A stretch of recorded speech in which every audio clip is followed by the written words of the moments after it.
Hello and good morning student. আজকে আমরা page 165 শুরু করছি। পেজ 165 প্রথম প্রশ্ন দেখো, বলছে আশিস 600 টাকা 5 মাসের জন্য, তরুণ 500 টাকা 9 মাসের জন্য দিয়ে একটা ব্যবসায়ের দোকান খুললো। লভ্যাংশ তাদের বন্টিত হলে লভ্যাংশের অনুপাতটা কত হবে? তো খুব স্বাভাবিক কথা, যদি অন্য কোনো শর্ত প্রযুক্ত না হয়, মাঝখানে কিছু দেওয়া নেওয়ার ব্যাপার, তাহলে জানবে মূলধন অনুপাত যা হবে লাভের অনুপাতও তাই হবে। তাহলে মূলধন অনুপাত আশিস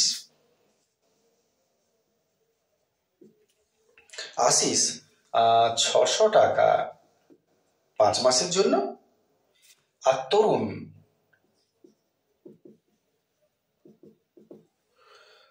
500 টাকা 9 মাসের জন্য। তাহলে টোটাল টাকা কত হচ্ছে? বাৎসরিক মূলধন সেইটা 5 6 30, যেহেতু ছোট প্রশ্ন তাই বেশি লিখে তো লাভ নেই, 5 9 45 এটা। তাহলে এই যে মূলধন অনুপাত পেলে, এই মূলধন অনুপাতটা যা হবে লাভের অনুপাত তাই হবে। তাহলে আমরা যদি এই দুটোকে অনুপাত করে দিই, 2 গুলা 3 15 45, 3 10 30, 5 3 15, 5 2 10, তার মানে 2:3 হচ্ছে। 2:3, তার মানে অপশন হয়ে গেল একের ডি এরটা। ক্লিয়ার? চলে আসছি 2 নম্বর প্রশ্ন। 2 নম্বর বলছে যে এক্স এর মান 2 + √3, এক্স সমান 2 + √3 হলে এক্স প্লাস 1/x এর মান। তাহলে এক্স এর মান যদি এটা হয়, আর প্রশ্ন হচ্ছে এক্স প্লাস 1/x এর মান কত। তাহলে এক্স এর মান যদি এটা হয়, 1/x এর মান কত হবে একটু বার করে নি। 1/x মানে 1/2 + √3। তাহলে হরনেশন করবো, নাহলে সহজ বুদ্ধি, সাইনটাকে চেঞ্জ করে দিবে, তাহলে 1/টা বেরিয়ে যাবে, যাই থাক এক্স এর মান 1/x এর মান তাই হবে। তাহলে একবার সাইন চেঞ্জ করে উপরে আর নিচে গুণ করছি, পড়ে ধরে গেল এটা a + b × a - b, তার জায়গায় a² - b²। এটা হবে 2 দুগুণে 4, -√² কে খেলো 3, তার মানে 2 - √3। এতএব আমাদের প্রশ্নটা হচ্ছে এক্স প্লাস 1/x এর মান কত। এক্স এর মান হয়ে গেল 2 + √3 প্লাস 1/x এর মান হয়ে গেল 2 - √3।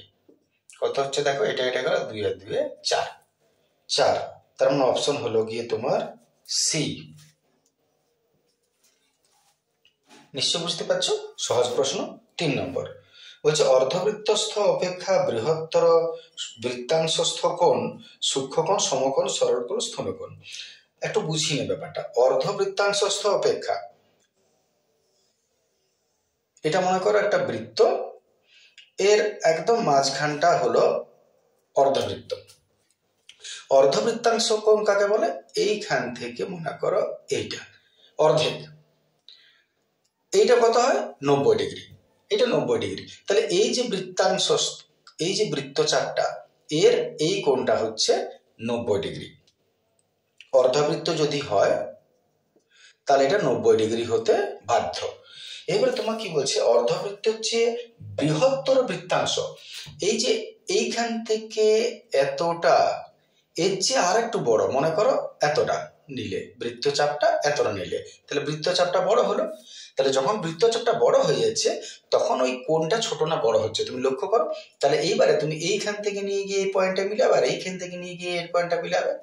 তাহলে তুমি লক্ষ্য করো 90 ডিগ্রি যেটা অর্ধবৃত্ত যেটা ছিল এইখান থেকে এইটার, তার থেকে যদি পরিধিটা বেড়ে যায়, বৃত্তচাপটা বেড়ে যায়, তাহলে যে কোণটা তৈরি হচ্ছে সেটা হচ্ছে বড় না ছোট হবে? নিঃসন্দেহে ছোট হবে। এটা যত ভেতরে আসবে কোণটা তত ছোট হবে।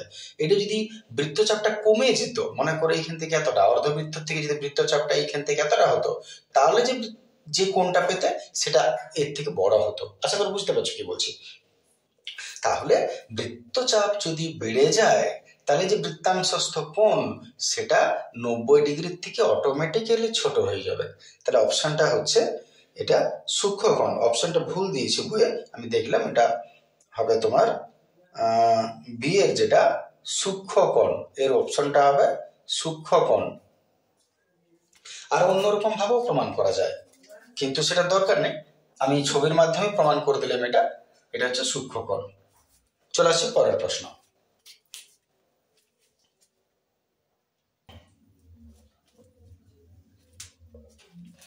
চলে আসছে আমরা চারের প্রশ্ন। চারের প্রশ্ন বলছে sine theta is equal to cos theta যদি হয় তাহলে 2 থিটার মান কত? তো সাধারণ প্রশ্ন বটে, সাইন থিটা সমান কস থিটা আছে, তো তুমি সাইন থিটাকে বাই নিয়ে চলে এসো কস থিটা। তাহলে যদি নিচে আমি এখানে কত পড়ে থাকবো 1, 0 নয় নিশ্চয়ই 1, যাতে ক্রস করলে এটা পাওয়া যায়। এবারে সাইন বাই কস মানে কি বটে? Tan theta. এবারে 1টা 10 কত হয়? 10 45 হয়।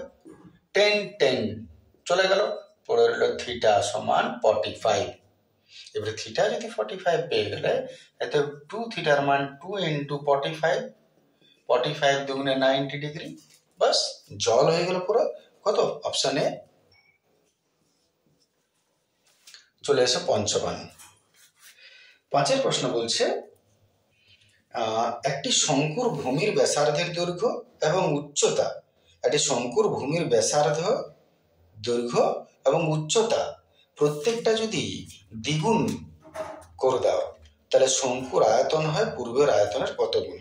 তাহলে শঙ্কুর আয়তনের কথা বলেছে, আমি বলেছিলাম যখনই কত গুণ বলবে তখনই অনুপাত করবে। তাহলে প্রথম শঙ্কুর আয়তন ইস টু দ্বিতীয় শঙ্কুর আয়তন। তোমাকে তার লিখতে হবে না এমসিকিউ এত, এটা শুধু বোঝার জন্য, প্র্যাকটিসের জন্য। প্রথম শঙ্কুর আয়তন, দ্বিতীয় শঙ্কুর আয়তন। শঙ্কুর আয়তনের ফর্মুলা কি? শঙ্কুর আয়তনের ফর্মুলা হচ্ছে 1/3 পাই স্কয়ার এইচ। এটা 1/3 পাই স্কয়ার এইচ।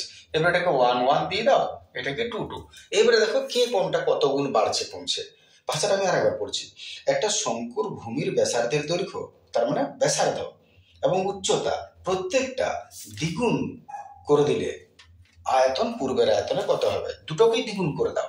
তার মানে এটা কিছু করতে যাও না, এটা যেমন আছে রেখে দেবে, কারণ পরে তো চেঞ্জ করছো না। চেঞ্জ করছি এখানে দ্বিতীয়বারের আটটা এর দ্বিগুণ, তার মানে 2 আর 1, ব্র্যাকেট স্কোয়ারটা দাও, আর উচ্চতাটাও এর দ্বিগুণ, তার মানে 2h1।